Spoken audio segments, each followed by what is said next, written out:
આપણે અજર અમર નથી, જવું પડશે, પણ ગયા પહેલા એનું સ્વાગત કરવું જોઈએ. કારણ કે મરવા માટે કેવલ 7 દિવસ જ નક્કી થયેલા છે. અઠવાડિયાના વાર 7 જ છે. રવિ, સોમ, મંગળ, બુધ, ગુરુ, શુક્ર અને શનિ, આમાંથી કોઈ એક દિવસ આપણો નક્કી થયેલો છે. ભલે આપણને ખબર નથી આપણે ક્યારે મૃત્યુ આવવાનું છે, પણ આવવાનું છે અનિવાર્ય છે, એ સત્ય છે. और उनका स्वागत करना हमारा नैतिक धर्म है. और ए मृत्यु ने सुधारવું હોય તો ભાગવત નો આશ્રય લેવો જોઈએ. કારણ કે ભાગવત એ મુક્તિ દેનારો ગ્રંથ છે, મૃત્યુ સુધારવાનો ગ્રંથ છે. રામાયણ એ આપણને સમજાવે છે કેમ જીવવું, અને ભાગવત એ આપણને સમજાવે છે કેમ મરવું. કેમ મરવું જોઈએ, મૃત્યુ આવે ત્યારે શું કરવું જોઈએ, એ આપણને ભાગવત સમજાવે છે. મરના અનિવાર્ય है, नित्य है, शाश्वत है, सनातन है और सत्य भी है. उनका स्वागत करो. અને આમે વાલા કોરોનાએ આપણને સમજાવી દીધું છે પૈસાનું કાંઈ નથી આવતું. હા, હમણાં જ કોવિડ-19 માં આપણે અનુભવી લીધું છે. જેની પાસે પુણ્યનું ભાથું હતું એવડા એ બચી ગયા. ત્યારે કોઈ કોઈનું નહોતું હો. હા, જેને આપણે એમ કહેતા I love my mom, I love my dad, love my son, this my sister, બધાય આપણને એમ કહેતા ભાઈ અમારાથી છેટા રહેજો. હા, ત્યાં પ્રેમ ક્યાં ગયો તો તે દી? એમ કહીએ છીએ કે અમને તમારા વિના ગમતું નથી, તમારા વિના હોરવતું નથી, તમારા વિના ભાવતું નથી. ખોટી વાત વાલા. સ્વાર્થી દુનિયા છે યારો.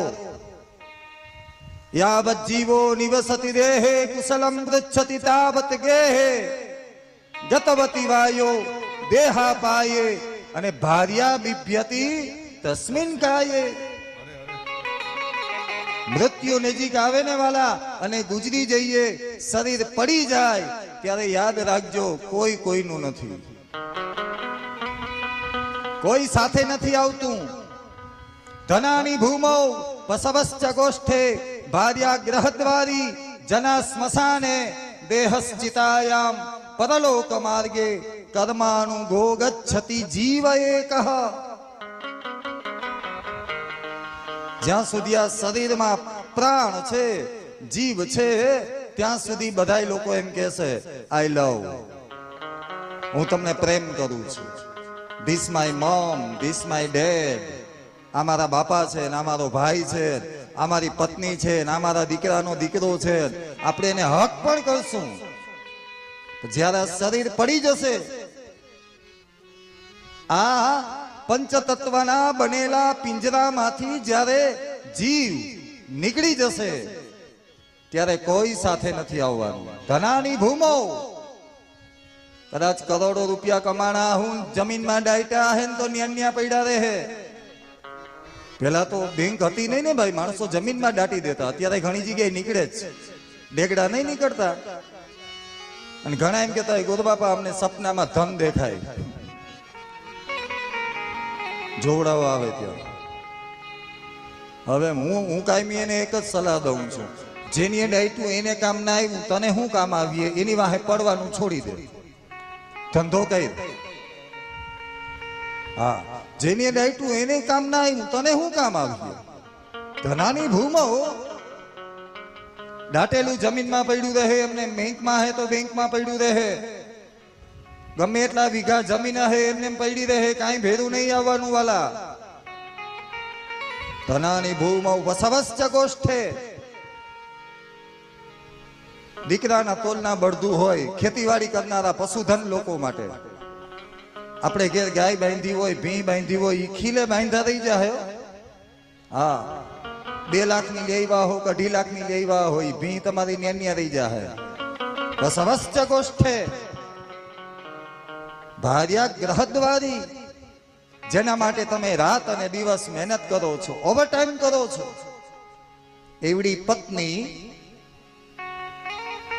જેના ઉપર તમને જગતમાં સૌથી વધારે ભરોસો હોય, એ આપણું ઘરનું માણસ, એ ક્યાં સુધી આવે ખબર? ઘરના દરવાજા સુધી. ભાર્યા ગ્રહદ્વારી. અને જે આપણો પરિવાર બેઠો હોય ને, આપણે ઊભા થાય તો ઊભા થઈ જાય ને આપણે બેહીએ તો બેહે, આપણે ઘેર બહારથી આવીએ ને ઘેર આવીએ તો પાણીનો કઢિયો લઈને અમે દોડે, ઈ જ પરિવાર સ્મશાન સુધી સાથ આપે. ત્યાંથી આગળ થઈને કીધી ભાઈ હવે અમારું કામ પૂરું, અમે આગળ ભેગા ના આવીએ. ગ્રહદ્વારી જના સ્મશાને દેહશ્ચિતાયામ. આ શરીર જેને આપણે શણગારીએ છીએ, બ્યુટી પાર્લરમાં જઈએ છીએ, સેવિંગ કરીએ છીએ, નવા લુગડા પહેરાવીએ છીએ, સરસ મજાના શેમ્પુ સાબુ યુઝ કરી અને આ શરીરને રૂપાળું બનાવવાની આપણે કોશિશ કરીએ છીએ. એ શરીર પણ સાથ નથી આપતું. ક્યાં સુધી આપે? ચિતાયામ. ચિત્તાએ સાથ આપે. બસ ન્યાયનું કામ પૂરું થઈ ગયું. દેહશ્ચિતાયામ. તો ભેગું કોણ આવે? ભેગા આવે મારા ને તમારા કરેલા કર્મ વાલા. તમે જે કર્મ કર્યા છે, દેહશ્ચિતાયામ પરલોક માર્ગે ગચ્છતિ જીવ એકઃ. એકલો જીવ જ માં જાય. અને ન્યા તમને એમ નહીં પૂછે કેટલા વીઘા જમીન હતી તમારી પાસે, કેવી મોટર ગાડીમાં તમે ફરતા હતા, કેવા પરિવારમાં રહેતા હતા, કેવા બંગલામાં રહેતા હતા, કેવું જમતા હતા. આ કાંઈ ન્યા નથી પૂછવાના. ન્યા તો એટલું જ પૂછીએ, તારા માટે તો તે બહુ કર્યું, બીજા માટે શું કર્યું તે? પરોપકારાય પુણ્યાય પાપાય પરપીડનમ. બીજા માટે શું કરો તમે? આપણા માટે તો આપણે જીવીએ છીએ વાલા. અરે પશુ એ પોતા માટે તો જીવે છે. હા, તમારા માટે તમે તો, આપણા માટે તો આપણે કરીએ, પણ બીજા માટે. અને તમે તમારા દીકરાને હારી નિશાળમાં, એસી વાળા ક્લાસરૂમમાં 2 લાખ રૂપિયા ફી ભરીને ભણાવો અને કોલર ઊંચા રાખીને આટા મારો, એમાં નવી નવાઈ નથી. તમારા છોકરાને તમે ન ભણો, પાડો હી થોડો ભણાવે. પછી આપણે એમાં વધી ગૌરવ અનુભવીએ. હું મારા છોકરાને સાયન્સની અંદર 2 લાખ રૂપિયા ફી ભરીને ભણાવું. તું ભણાયું, તારામાં ત્રેવડ છે, તું ભણાય, તારો દીકરો છે, પાડો હી થોડો ભણાવે. પણ કોઈ બેન દીકરીના લગ્ન હોય, પૈસા ન હોય, જાન આવવાનું ટાણું થઈ ગયું હોય, અને ઈ દીકરીને સાઈડમાં લઈને કીધું કે બેન હાલે 50,000 રૂપિયા, અને જોઈને તો મને ખાલી ફોન કરજે, હું તારો ભાઈ જ છું. અને ઈ જે તમે મદદ કરો ને એની માં નોંધ થાય વાલા. હા, બાકી તમારી દીકરીને, તમારી બેનને, તમારા ભાઈને તમે દિયો એમાં હું નવી નવાઈ કરો? તમે એ તો તમારા છે. આપણાને તો આપણે મદદ કરીએ, પણ બીજાને મદદ કરીએ. ઈ લક્ષ્મી કઈ કહેવાય ખબર? જગદાનંદકારિકા લક્ષ્મી કહેવાય. ઈ રૂપિયાથી બીજાને આનંદ આવે, એ પૈસો, એ લક્ષ્મી, એ ધન, એ સાત્વિક ધન છે. અને આવા મહાપુરુષોની જે કથા છે એ જ ભાગીરથી ગંગા